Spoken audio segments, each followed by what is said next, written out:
So welcome to वाले option है comet के लिए मुश्किल से 5 से 6 दिन बचे हुए। इस वीडियो में बताऊंगा कॉमेट की प्रिपरेशन कैसे करना है 5 से 6 दिन में। ऐसा तो है नहीं कि 5 से दिन में आपके बहुत अच्छा स्कोर आ जाएगा, तो मैं आपको स्ट्रेटजी बताऊंगा कि तुक्का कैसे मारना है, क्योंकि तुक्का मारना बहुत इंपॉर्टेंट है। यहाँ से आपके एक ही दिन में तुक्का मारने की प्रैक्टिस करना स्टार्ट कर दो। 4-5 दिन बचे हुए, इसको ढंग से करोगे ना तो आपकी 20 मार्क्स आराम से ऐसी आ जाएगी। 20 से 25 मार्क्स इंक्रीज कर सकते हो अगर सही तुक्का मारने की स्ट्रेटजी आ गई तो। चाहे टॉपर हो या मीडियम एवरेज बच्चा हो, तुक्का मारना बहुत इंपॉर्टेंट है कॉमेट के में, क्योंकि इसमें कोई नेगेटिव मार्किंग नहीं है इसलिए। ठीक है, प्लस मैं आपके लिए एक वीडियो लेके आऊंगा कि एग्जाम में कैसे स्ट्रेटजी कैसे यूज करें, जिससे आपका एक ही दिन में 3 घंटे के अंदर कैसे आप 15 मार्क्स स्कोर कर सकते हो। उसके अगर आपने एक या 2 बार किसी भी मॉक टेस्ट पे प्रैक्टिस कर ली ना, तो आपके 15 मार्क्स कहीं नहीं तो ऐसे इंक्रीज हो जाने।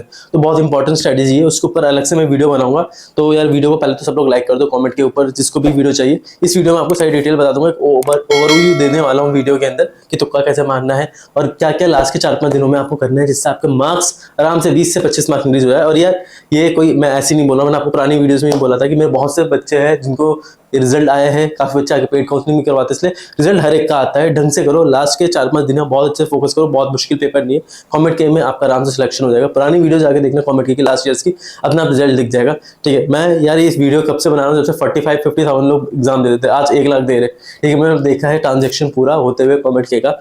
रैंक वर्सेस मार्क्स से बात कर लेते हैं। मैं रैंक वर्सेस मार्क्स के अंदर ही मैं 2022 का डेटा दिखा रहा हूँ। 2023 के ऊपर वीडियो अगर आपको चाहिए और सेल्फ एक्सपेक्टेड तो इसके ऊपर वीडियो चाहिए, कमेंट करके बताना, इसके ऊपर भी मैं टॉपिक पे वीडियो बना दूंगा। फिलहाल ये लास्ट ईयर के हिसाब से है। लास्ट ईयर के हिसाब से देखें तो 170 में से 4 रैंक आई थी बच्चे की। 100 मार्क्स पे 3790 आ रही थी और 112 पे 2070 आ रही थी। मतलब टॉप 3 में जाने के लिए आपको 110 से ऊपर मार्क्स लेके आना होगा। 110 का मतलब है कि आपको इजीली कुछ नहीं तो 55 से 60% मार्क्स आपको चाहिए होगा। 60% के आसपास मार्क्स चाहिए होगा। 60% से ऊपर मार्क्स आ रहे हैं आपके, 65 तक आ रहे हैं तो टॉप 3 में हो जाओगे। पहले साल के मुकाबले बात करें तो पहले टॉप 3 में आने के लिए 60 चाहिए था। आज के टाइम में 60 से 65% के बीच में वेरी करता है, कॉम्पिटिशन इंक्रीज हुआ है। क्योंकि यार मैं वीडियो तब से बना रहा हूँ ना, 45,000 बच्चे एग्जाम दे रहे थे, अब 1 लाख के आसपास दे रहे, तो कंपटीशन तो ऑब्वियसली बात है कहीं ना इंक्रीज होगा। सीट इंक्रीज हुई उसके बावजूद पहले 60% मार्क्स में बच्चों का आराम से मिल जाता है टॉप 3, अब 65% या 62% भी कह सकते हो, मगर अब एस्टिमेशन के लिए 65 मान लो, इतना मार्क्स चाहिए होगा तब आपको टॉप 3 में पहुंच जाओगे। और ऐसा भी नहीं बहुत मुश्किल है, आराम से आ जाएगा यार। मैं और बाकी मार्क्स आप देख सकते हो कि कितने मार्क्स पे कितना चाहिए। अभी एग्जाम लेवल की बात कर लेते हैं, तो एग्जाम लेवल हमारा मुश्किल नहीं आता एग्जाम का। पिछले 5 साल में देखा जाए तो हल्का सा मुश्किल हुआ, उससे पहले जो आता था ना पेपर्स, हल्का सा मुश्किल हुआ है, इतना भी मुश्किल नहीं आता, ईजी आता है। अभी जेईई मेन के मुकाबले काफी ईजी रहेगा पेपर। 40 से 45% ईजी और मीडियम में आएगा, जो आपके जेईई से नीचे लेवल के होंगे। ये ना 80% से 85% आपको जेईई से नीचे लेवल का होगा, जो ये हार्ड वाला पोर्शन ना जेईई के इक्वल का होगा। और 70% हमारा क्लास 12 से आएगा, तो क्लास 12 हमारी मेन इंपॉर्टेंट प्रायोरिटी है। तो क्लास 12 को इंपॉर्टेंट प्रायोरिटी देना और इंपॉर्टेंट चैप्टर सी करके जाना है इसके अंदर। 11th क्लास को देख रहे हो, कुछ चैप्टर्स इंपॉर्टेंट है, उसके ऊपर मैंने वीडियो बना दी, वो जाके चेक कर लेना। इंपॉर्टेंट चैप्टर से करने, प्रीवियस ईयर के क्वेश्चन करो। आप किसी का बोलेगे कि मेरे पास प्रीवियस ईयर क्वेश्चन नहीं, कोई नहीं, मैं नीचे गूगल फॉर्म दिया, उसको फिल कर दोगे तो आपको प्रीवियस ईयर के पेपर मिल जाएगा। मैंने अभी 2020 से लेकर 2023 के, क्योंकि 23 में 2 शिफ्ट के मैंने डाल रखे, तो आपको 5 पेपर्स मिल जाएंगे। 5 पेपर काफी आपकी प्रैक्टिस के लिए। इतना भी करके जाओगे ना प्रीवियस ईयर का, अच्छा खासा आइडिया मिल जाएगा। कुछ क्वेश्चंस हमारे आपको हेल्प मिल जाएगी, इसी टाइप के क्वेश्चंस आते हैं हमारे, तो प्रीवियस ईयर को करके जाना। यहाँ मैं आपको शेयर कर दूंगा कॉन्टैक्ट collegeoption@gmail.com पे, मैंने अपने ड्राइव पे अपलोड कर रखा है।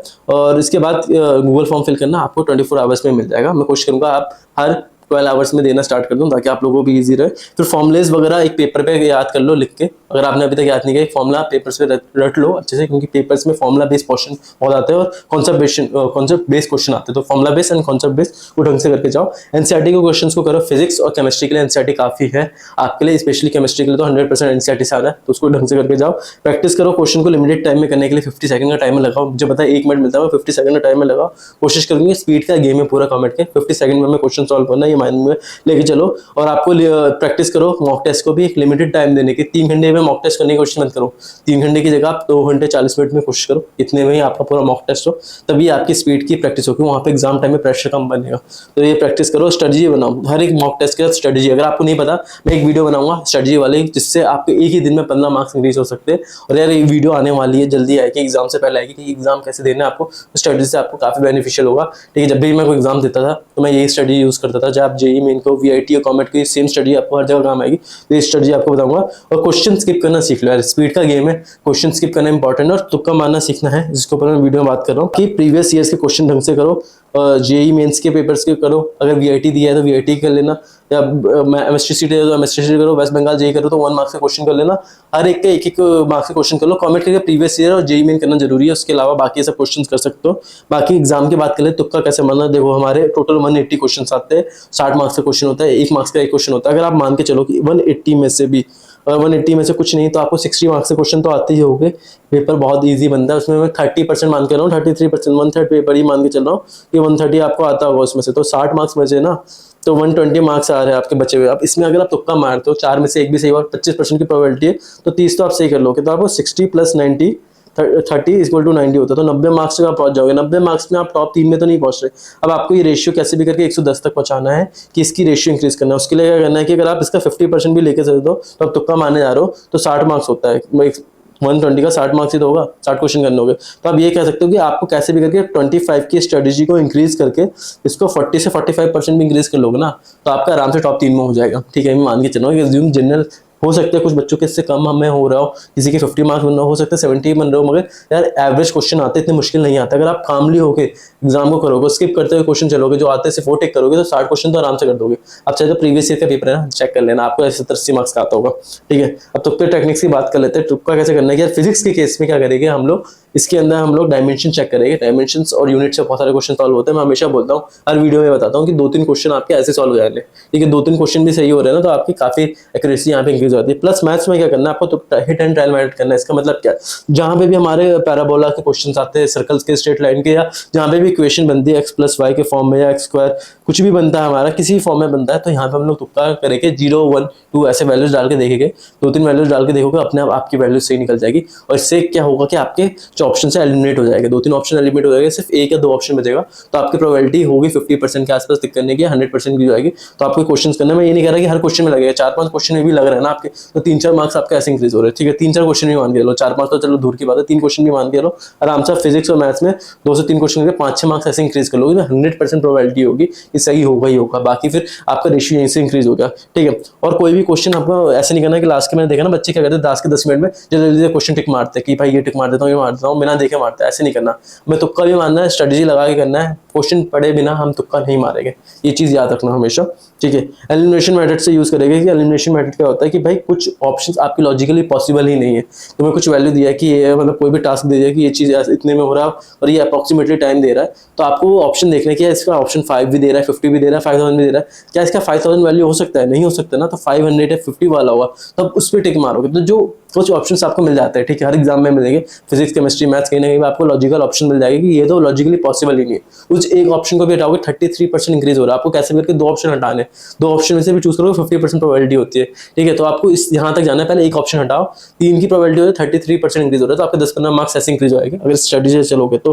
ठीक है, और जिसकी यूनिट्स अलग है, फ्रैक्शन वैल्यूज के भी आते हैं, .00 लगे होते हैं, तो फ्रैक्शन वैल्यू देखो, उस टाइप का ऑप्शन जो तुम्हें दिख रहा है कि पॉसिबल नहीं है उसको हटाओ। ठीक है, और नन ऑफ द अबव को बहुत कम आते हैं। ठीक है, मैंने देखा है ना, तुम भी मॉक टेस्ट करना है, किसी भी मॉक टेस्ट को करना, अपने मॉक टेस्ट के बाद नहीं कर, किसी भी मॉक टेस्ट को करो तो तुम्हें दिखेगा नन ऑफ द अबव बहुत कम जगह पे टिक के होता है, तो उसको अवॉइड करो करना, बहुत कम चांस होते हैं कि सिलेक्ट हो। और वहीं अगर आपने नन ऑफ द जगह ऑल ऑफ द अबव या बोर्ड ए एंड बी वाले ऑप्शन है, तो बहुत ज़्यादा प्रोबेबिलिटी होती है कि ये सही हो, हमेशा सही होने की चांस नहीं है, मगर प्रोबेबिलिटी होती है काफ़ी हद तक सही होता है। ठीक है, और फिर चेक करो कि किस वैल्यूज़ की हमारी सिलेक्शन मैटर में चेक करो किसकी वैल्यू ऑलमोस्ट सिमिलर सी लग रही है, कि एक की वैल्यू 5 दे रखी है, एक की दे रखी है 550 दे रखी है, एक की दे रखी है 1000 दे दी है, फिर दे रहा है तुम्हारा 1300, तो तुम्हें 5 और 50 सेम दिख रहा है ना, तो इन दोनों में से एक ऑप्शन होगा जहाँ में सिमिलर वैल्यू दिखे, या 53.5 दे दिया है, यहाँ पे 53.5 दे रहा है, इस टाइप की वैल्यू दे जो सिमिलर सी लगे, तो उसमें से ज़्यादा चांस होता है कि सिमिलर वाली वैल्यूज कन्फ्यूज करने के लिए देते हैं, तो सिमिलर वाले वैल्यूज में से कोई सही होगा, तो 2 में से एक ऑप्शन बचता है ना, 50% प्रोबेबिलिटी होती है, तो आपको प्रोबेबिलिटी इंक्रीज करनी है बस अपने ऑप्शन टिक करने की,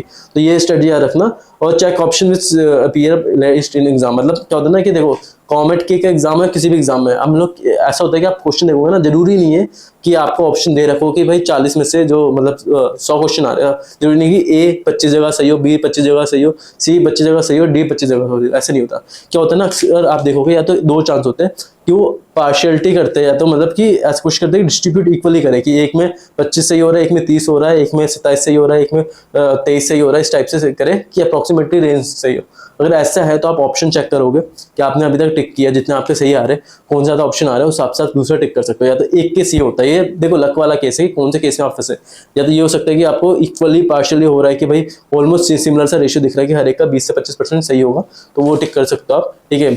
एक या तो ऑप्शन ये होगा, एक ये होगा कि या तो आपका ए वाले ऑप्शन ज्यादा टिक हो रहे हैं, तो पूरे पेपर में चांस है कि ए वाले ज्यादा ऑप्शन आएंगे, 40% चांस होगी कि ए वाले टिक सही हो रहे हैं या बी वाले सही हो रहे हैं 40%। तो उस केस में या तो आप उसको टिक मार सकते हो कि ज्यादा सही हो रहे हैं, और इसके ऊपर लक के ऊपर डिपेंड करता है कि आप किस में फंस रहे हो, आपका क्या पता इक्वली डिस्ट्रीब्यूशन वाला आ जाए या वो वाला है। तो इसको मैं ज्यादा बताता नहीं हूँ, मगर हाँ इसमें भी अगर ऐसा सिनेरियो बनता है आपका, तो जो ऑप्शन ज्यादा सही जा रहा है ना उसको टिक मार सकते हो आप कि ये ऑप्शन की सबसे ज्यादा चांस है, तो इसमें प्रोबेबिलिटी है सही होने की। या तो ये सही होने होगा, वरना सेकंड केस में ये हो सकता है अगर वो नहीं होगा तो जो सबसे कम ऑप्शन आया उसको टिक मारो, या तो सबसे ज्यादा जो ऑप्शन आ रखे एग्जाम में उसको टिक मारो, सबसे कम आ रखा है उन दोनों में से कोई एक सही होगा, वो ज्यादा चांस है। तो इसको एकदम आखिरी में यूज करते हैं क्योंकि प्रोबेबिलिटी हमेशा सही नहीं होती टेक्निक, मगर हाँ कहीं ना कहीं काम आती है आपकी। दो ऑप्शन है तो ज्यादा आने वाले, ज्यादा कम आने वाले ऑप्शन वो देख सकते हो। तो आपको ऑप्शन याद होने चाहिए कि हाँ रैंडमली आपको बताओ कि आपके ऑप्शन ए ही सही आ रहे थे काफी सारे, तब आप टिक कर सकते हो। तो ये हमारा मेन तुक्का स्ट्रेटजी हो गया। बाकी एग्जाम कैसे अटेम्प्ट करना है जिससे आपके एग्जाम में कम से कम एक ही दिन में 15 मार्क्स आराम से इजीली इंक्रीज हुआ है, तो उसके ऊपर मैं वीडियो बनाऊंगा। उसके लिए वीडियो को लाइक कर देना, कमेंट करके बताना और कौन से टॉपिक पे वीडियो चाहिए, और कमेंट के ऊपर जो भी इन्फॉर्मेशन चाहिए आपको चैनल पे मिल जाएगी, क्योंकि मैं हर साल पेड काउंसलिंग करवाता हूँ। हर साल मैंने अभी तक 600-700 बच्चों की चॉइस फिलिंग अपने हाथों से बनाई है, ठीक है। तो मुझे पता है पिछले 4 साल से बनाता आ रहा हूँ, तो हर साल काफ़ी अच्छी चॉइस फिलिंग बनती है, बच्चों को सिलेक्शन होता है अच्छे कॉलेज में। तो उसका भी मैं आपको स्टैटिस्टिक दिखाऊंगा कभी बाद में। फिलहाल इस वीडियो को लाइक कर दो। बेस्ट ऑफ लक एग्जाम के लिए, कामली होकर देना एग्जाम, आराम से हो जाएगा, ठीक है। बाकी एग्जाम स्ट्रेटजी की वीडियो आ जाएगी। थैंक यू दोस्तों इस वीडियो को देखने के लिए।